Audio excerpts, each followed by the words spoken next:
এটা হচ্ছে blue lake, blue colour. সামনের পাহাড়গুলো একটু খেয়াল করেন, দেখেন পাহাড়ের চেহারা কিন্তু আস্তে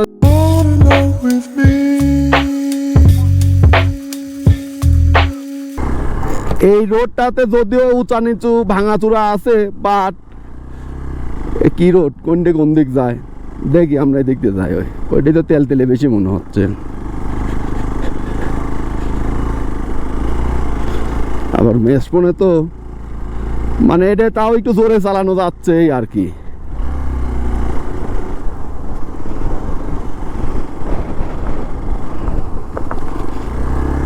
ও এটা বেশি ভাঙাচোরা থাকলে ওই দিক দিয়ে যাইতো।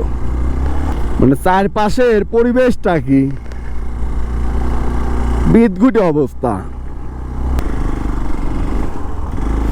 এই যে মানাং পাওয়ার আগে আরো একটা ভিলেজ পাইছি, ভিলেজটার নাম আপাতত জানতেছি না, পরে স্ক্রিনে দিয়ে দেবো না, কারণ আমি স্টাডি কম করে আইছি। গান ডাকি নাকি, যেহেতু হোটেল গান ডাকি লেখা, যদি কেমন হয় ওই যে ওই ডাইনের ওই পাহাড় ওইরকম জিগজ্যাগ রাস্তায় উঠে যাওয়া যায়। সামনের পাহাড়গুলো একটু খেয়াল করেন, দেখেন পাহাড়ের চেহারা কিন্তু আস্তে আস্তে চেঞ্জ হয়ে যাচ্ছে। এ বলে কোন সা রোড, এ বলে কোন সা রোড, হামকো নেই পাতা। এই রোডই হবে, চাকার দাগ এত দেখতেছি, এই রোডই হবে, যাবেন লাগে দেখি কি হয়।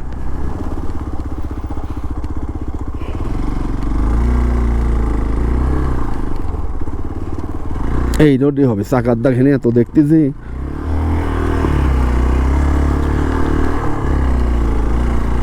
দেখা যাক।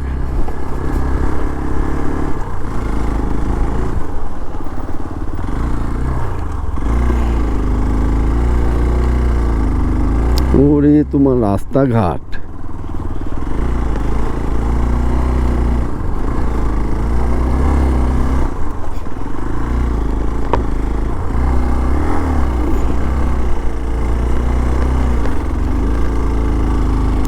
এই রোড কোনে বা যাচ্ছে, সব লিয়ে এই ধারে এসে জমেছে। ডাইনে হচ্ছে আর্মি ক্যাম্প ছিল নেপালের, ওর কাছে জিজ্ঞেস মিজ্ঞেস করে এলাম, বলে সব একই, পরে এসে দেই সব একই। এটা কৃষির গেট বানাতে জানিনি। ওরে অবস্থা,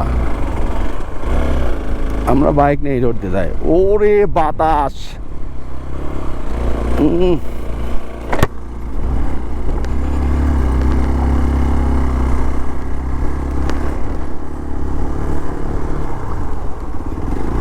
এবার আমরা এই দিক দিয়ে যাবো।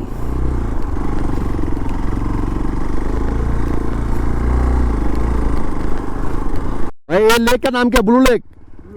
हाँ, ये नदी है। कौन रोड पर? इधर से जाना। ओ है इधर पे मनांग जाएगा। मनांग मनांग नहीं, कहाँ से आया? बांग्लादेश से आया। बांग्लादेश से आगे हम देखा देंगे। ओके, बाद में जाएंगे, इधर से थोड़ा ब्रेक देगा। हाँ जाएगा जाएगा। এই বামে হচ্ছে ব্লু লেক, বাইরে কাছে জিজ্ঞেস করলাম যাবো, কিন্তু এদের একটু ব্রেক দিলাম।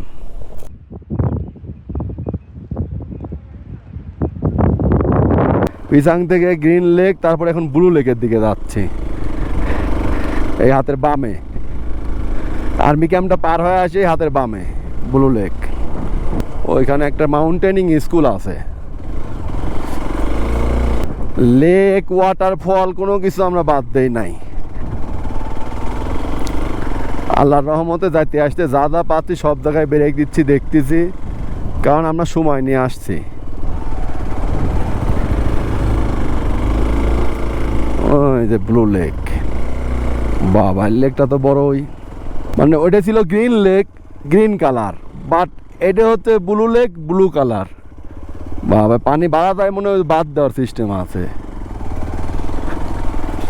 ওই পাশ থেকেই সুন্দর ভিউ আসে। আমি আসলে চার কিনার যাবে চাচ্ছি, ঘুরবে চাচ্ছি, দেখি কি হয়। সব লোকালরা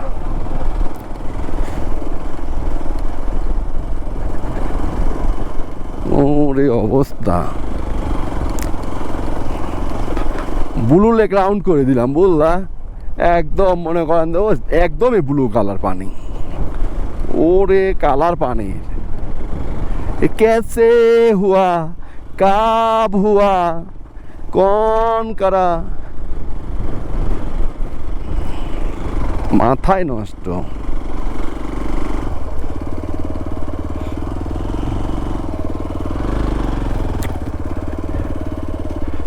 এখানে তো আসলে এইভাবে দাঁড়ানো লাগবে। নেপালের লোকালরা এই জায়গায় বসে হালকা খায় লেচ্ছে। একবার ভাবেন তো এরকম পরিবেশ, এরকম ব্লু পানির লেক, আসলেই পানিটা ব্লু, আর এইরকম সামনে পাহাড়, কীরকম লাগবে গিলাসটায় ভর্তি। ও মা, এই পাহাড়ের চেহারাটা দেখেন একটু, মানে জায়গায় জায়গায় মনে করেন যে খামসেনের দাগ, না হাসর মারছে কিটা দিন। আরো ওই যে উপরে তারে আবার সাদা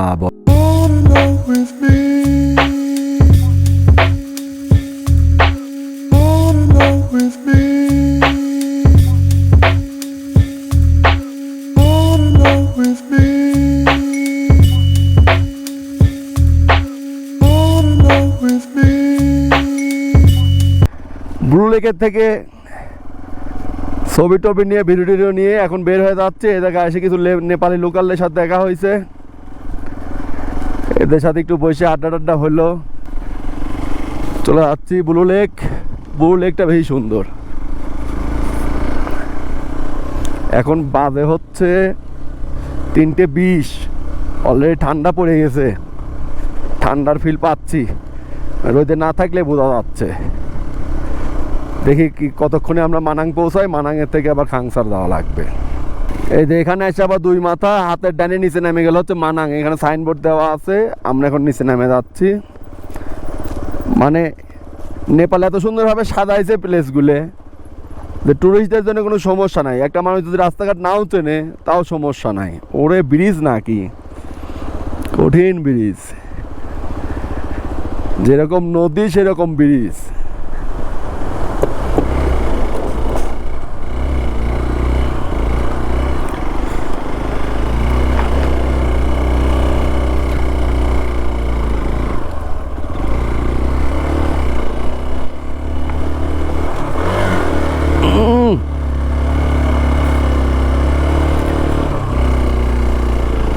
ওরে বাবা, এ জায়গা পাকা রাস্তা দেখতেছি।